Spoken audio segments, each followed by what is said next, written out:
오늘은 요한복음 12장 24절에서 26절 말씀 가지고 하늘의 미랄이 됩시다 하는 제목으로 함께 은혜를 나누겠습니다. 예수님께서 종려주일에 하신 말씀 가운데 오늘 본문 말씀은 유명한 말씀입니다. 하늘의 밀이 땅에 떨어져 죽지 아니하면 하늘 그대로 있고 죽으면 많은 열매를 맺는다.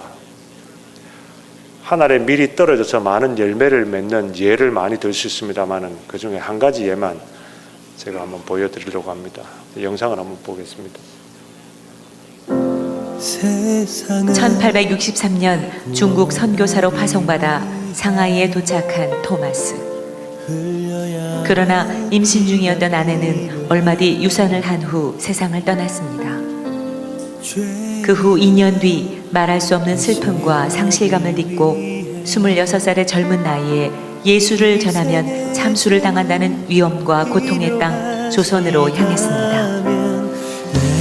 1866년 제너럴 셔먼호를 타고 평양 대동강에 도착하지만 외세를 배격하던 군인에 의해 배는 불에 붙어 타올랐습니다.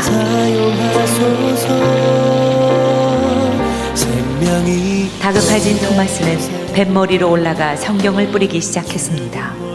결국 그는 마지막 성경 한 권을 가지고 무트로 올라와 자신을 죽이려는 박충권에게 성경을 건네주려 하지만 거절당했습니다. 그리고 얼마 동안 최후의 기도를 드린 후 그 자리에서 목베임을 당해 순교하였습니다.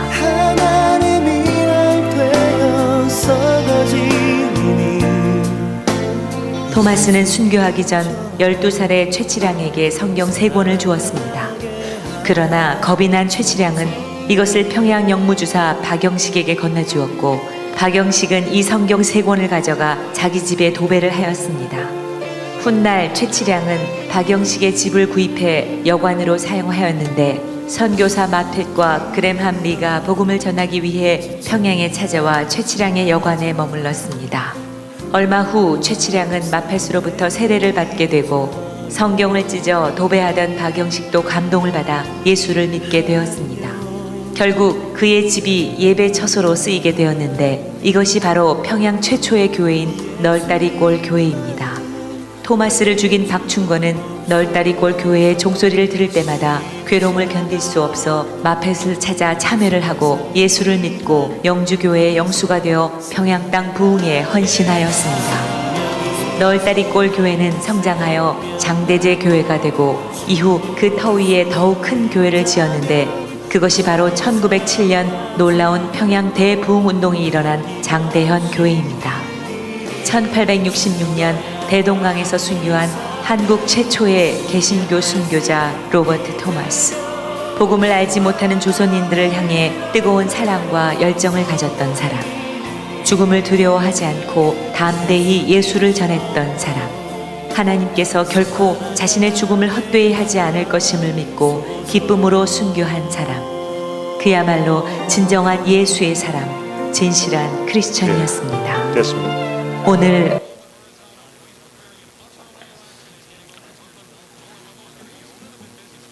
토마스 선교사의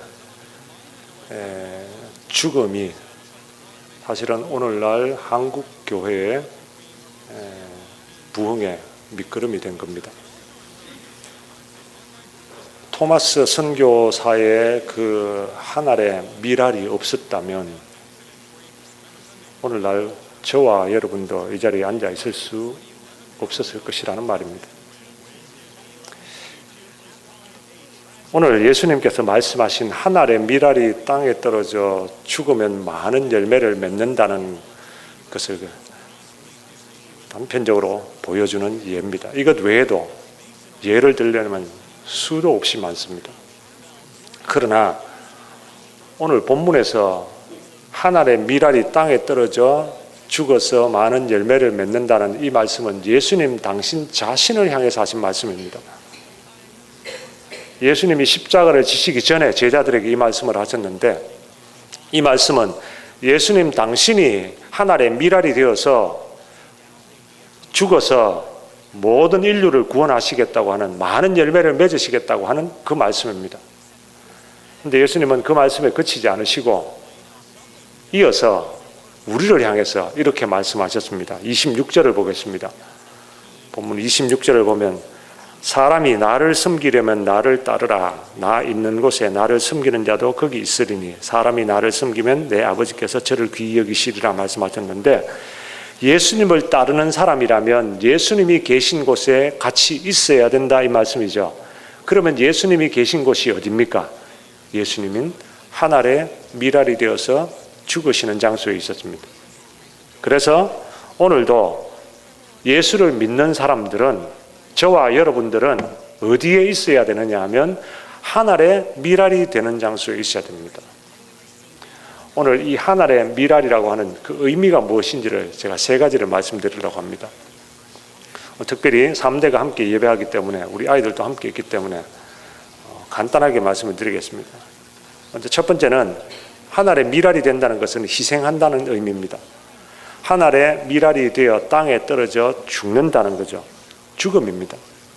그런데 하늘의 미랄이 땅에 떨어져 죽는 이유는 그냥 단순한 죽음이 아닙니다. 여러 열매를 맺기 위한 죽음입니다. 희생의 죽음입니다. 예수님께서 희생의 죽음을 죽으셨습니다. 그게 하늘의 미랄이 되셨다는 말입니다. 이사야서 53장에 뭐라고 말씀했습니까? 그가 찔림은 우리의 허물을 인함이고 그가 상함은 우리의 죄악 때문이고 그가 징계를 받는 것은 우리가 평화를 누리기 위해서고 그가 채찍에 맞는 것은 우리가 나음을 입기 위해서다. 그렇게 말씀했습니다. 예수님이 십자가에 죽으시는 것은 단순한 죽음이 아니고 우리를 살리시기 위해 자신을 희생하신 것이다는 말씀이죠. 여러분, 예수님께서 당신 자신의 몸을 십자가에서 희생하시지 않으셨다면 오늘 저와 여러분들은 여전히 죽음 가운데, 멸망 가운데 살아갈 수밖에 없을 것입니다. 그러므로 오늘 저와 여러분들에게 주시는 하나님의 말씀은 우리도 하늘의 미랄이 되자. 무슨 뜻이라고요? 희생하자. 희생은 다른 사람을 살리기 위해서 하는 겁니다.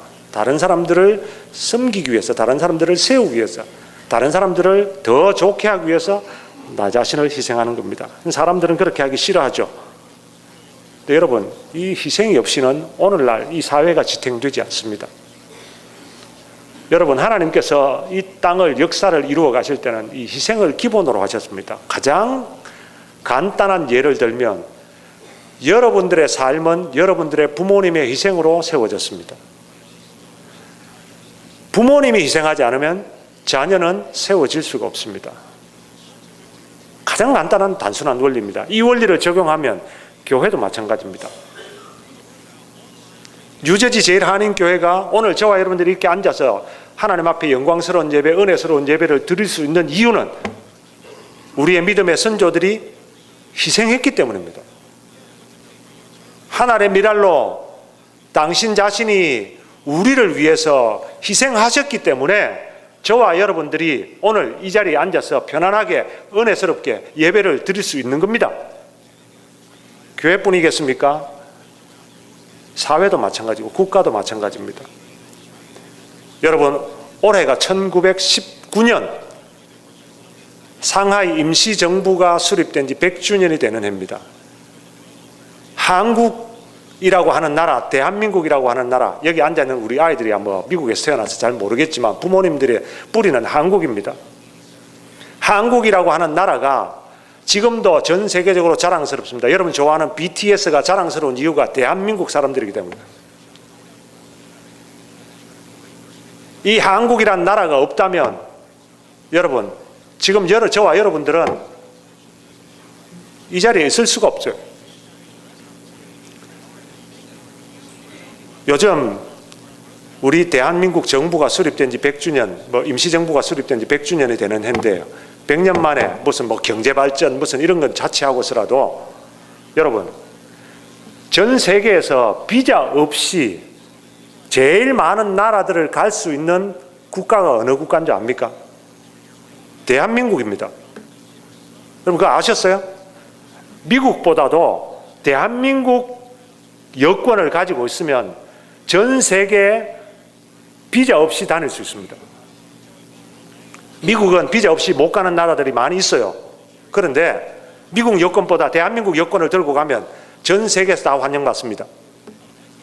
그 정도로 대한민국이라고 하는 나라가 자랑스러운 나라가 됐습니다. 그 이면에는 여러분 100년 전에 일제가 우리나라를 침략했을 때에 우리나라의 왕을 죽이고 우리나라의 모든 주권을 박탈하고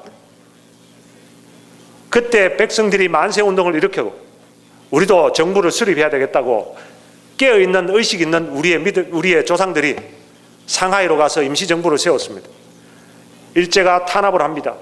그 탄압하는 가운데도 우리나라는 우리의 주권은 우리가 되찾아야 되겠다고 하고 안중근 의사가 이토 히로부미를 암살하고 윤봉길 의사가 가서 도시락 폭탄을 던지고 광복군을 조직해가지고 중국에서 싸우고 일본에 쫓겨가지고 중국 땅 전역을 전전하면서 고생 그 고생이 희생이 오늘의 대한민국에 있게 됐다는 말입니다. 여러분 이 사실을 잊으면 안 돼요. 내가 여기 있는 것은 부모님의 희생 때문이고 우리 교회가 여기 있는 것은 우리의 조상들의 희생 때문이고 우리가 여기에 나라로 자랑스러운 대한민국 한국 사람이라고 하는 자랑스럽게 얘기할 수 있는 것은 바로 우리의 조상들의 희생 때문이라고 하는 것입니다. 그러나 무엇보다도 가장 귀중한 희생은 부모님의 희생도 아니고 이 교회를 세우신 분들의 희생도 아니고 우리나라를 국가를 건설하신 분의 희생도 아니고 바로 우리를 죄에서 구원하신 예수님의 희생입니다. 예수님께서 희생하지 않으셨다면 가정이고 국가고 사회고 아무 소용 없습니다. 우리를 위하여서 자신의 몸을 버려주셨기 때문에 저와 여러분들은 영원한 멸망에서 구원받고 또 영생을 약속받게 된 것입니다. 그렇다면 예수님께서 오늘 저와 여러분들에게도 당신처럼 희생하라고 말씀하십니다. 하늘의 미랄이 되라고 말씀하십니다. 저와 여러분들 어디서 희생하시겠습니까? 가정에서 희생하십시오. 교회에서 희생하십시오. 이 사회에서 희생하십시오. 예수님 따라서 희생하십시오. 그게 바로 오늘 주시는 하늘의 미랄이 된다는 의미입니다. 두 번째는 포기입니다. 포기. 예수님께서 25절에 뭐라고 말씀하셨습니까? 자기의 생명을 사랑하는 자는 잃어버릴 것이요 이 세상에서 자기의 생명을 미워하는 자는 영생하도록 보존하리라. 여기 자기의 생명을 사랑한다는 말은 집착한다 이런 뜻입니다. 또 생명을 미워한다는 것은 포기한다 이런 뜻입니다. 그러니까 집착하는 사람은 잃어버릴 것이고 포기하는 사람이 얻을 것이라는 진리입니다. 예수님께서 바로 이 진리를 따라서 사셨습니다. 자기의 생명에 집착하지 않으셨습니다. 하나님, 될 수 있으면 이 잔을 내게서 옮기시옵소서. 예수님의 마음은 집착하고 싶은 마음이 있었습니다. 살고 싶은 마음이 있었습니다. 영화롭고 싶은 마음이 있었습니다. 편안하고 싶은 마음이 있었습니다. 그런데 예수님께서는 내 뜻대로 마옵시고 아버지의 원대로 하옵소서 포기하셨습니다. 내 생명을 포기하셨습니다. 편안함을 포기하셨습니다. 뜻을 포기하셨습니다. 부와 명예도 포기하셨습니다. 그랬더니 하나님께서 그를 지극히 높이셨습니다. 빌립보서 2장에 나오죠. 모든 이름, 뛰어난 이름을 주셨고 하늘에 있는 자들과 땅에 있는 자들과 땅 아래 있는 자들로 모든 무릎을 예수의 이름에 꿇게 하시고 모든 입으로 예수 그리스도를 주라 시인하게 하셨습니다. 바로 이 진리입니다. 생명을 포기했더니 엄청난 영생을 얻게 되었다는 진리죠. 여러분, 왜 오늘날 우리가 살아가면서 이 엄청난 영광을, 이 엄청난 열매를 맺지 못하는지 아십니까? 집착하기 때문입니다. 돈의 집착, 생명의 집착, 자식의 집착, 부와 권력과 명예의 집착. 그 집착하면 다른 게 안 보입니다. 한국의 어느 기업체에서 입사 시험을 봤답니다. 시험 문제가 이렇습니다. 거센 폭풍이 몰아치는 밤길에 당신은 차를 운전하고 있습니다. 버스 정류장에 지나치는데 세 사람이 차를 기다리고 있었습니다. 한 사람은 1초가 급한 빨리 병원에 가야 살 수 있는 위독하신 할머니 한 분. 또 한 사람은 예전에 죽을 뻔한 당신을 구해준 생명의 은인인 의사. 또 한 사람은 당신이 꿈에도 그리던 이상형의 배우자. 자, 당신의 차에는 한 명만 태울 수 있습니다. 누구를 태우겠습니까? 이게 입사시험 문제입니다. 수많은 사람들의 경쟁을 물리치고 입사를 한 사람의 답안이 어떤 답안인지 아십니까? 이렇게 적혀 있습니다. 할머니를 병원으로 모셔다 드리도록 의사 선생님께 차를 드리겠습니다. 그리고 저는 이상형과 함께 버스를 기다리겠습니다. 명답입니다. 이 사람이 이렇게 명답을 제시하시던 이유가 뭔지 아십니까? 차를 포기한 겁니다.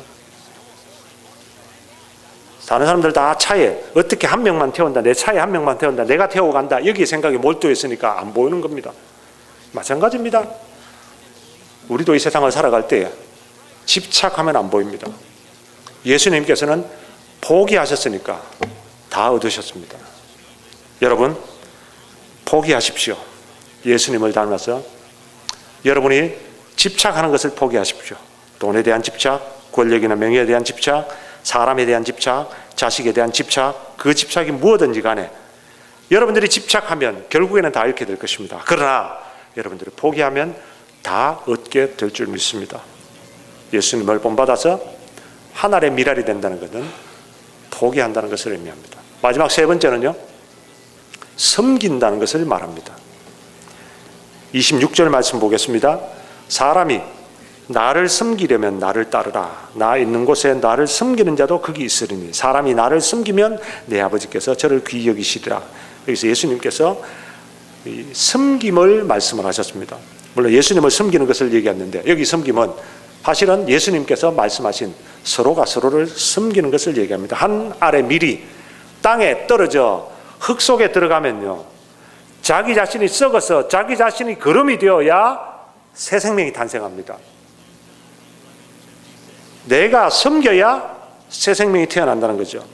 예수님께서 그 섬김을 우리에게 보여주셨죠. 마가복음 10장 45절에 보면 인자에 온 것은 섬김을 받으려 함이 아니라 도리어 섬기려 하고 자기 목숨을 많은 사람의 대속물로 주려 합니다. 예수님의 생명을 우리에게 내어주시고 섬기셨기 때문에 수많은 사람들이 생명을 얻게 된 것입니다. 예수님께서는 이 사실을 또 제자들에게 명령하셨습니다. 제자들의 발을 씻기시면서 뭐라고 말씀하셨습니까?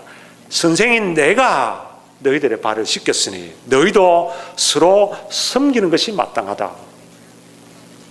여러분, 신앙생활 할 때 시험 드는 사람이 있습니다. 시험 드는 이유는 딴 데 있는 게 아닙니다. 높아지려고 하기 때문입니다. 내가 인정받으려고 하기 때문입니다. 그러면 시험 듭니다. 유대인들의 지혜서인 탈무드에 이런 말이 있다고 합니다. 누워있는 자는 넘어질 염려가 없다. 누워있는 자는 넘어질 염려가 없다. 저는 이게 낮아지려고 하는 사람은 넘어질 염려가 없다라는 말로 들립니다. 왜 넘어집니까? 높아지려고 하니까 자꾸 넘어집니다.